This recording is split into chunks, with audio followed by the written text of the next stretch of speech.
apat kaming magkakapatid. And growing up, parang yan yung laging argument. Kailangan namin pumili ng flavor. Eh, iba-iba kami ng gusto magkakapatid. Ako gusto ko cheese lang nung una. Pero yung ate ko, favorite niya beef. Natuto akong mag-adjust sa gusto ng mga kapatid ko dahil dito.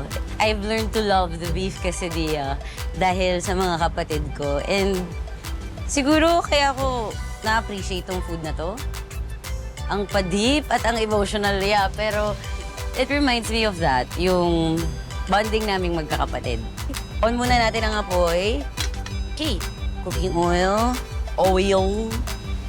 Okay, so lalagyan na natin ng seasoning ang ating ground beef. Yan, mas masarap kamayin kasi para mas ma-mix mo talaga yung flavor. Unahin natin ang munang garlic powder. Okay.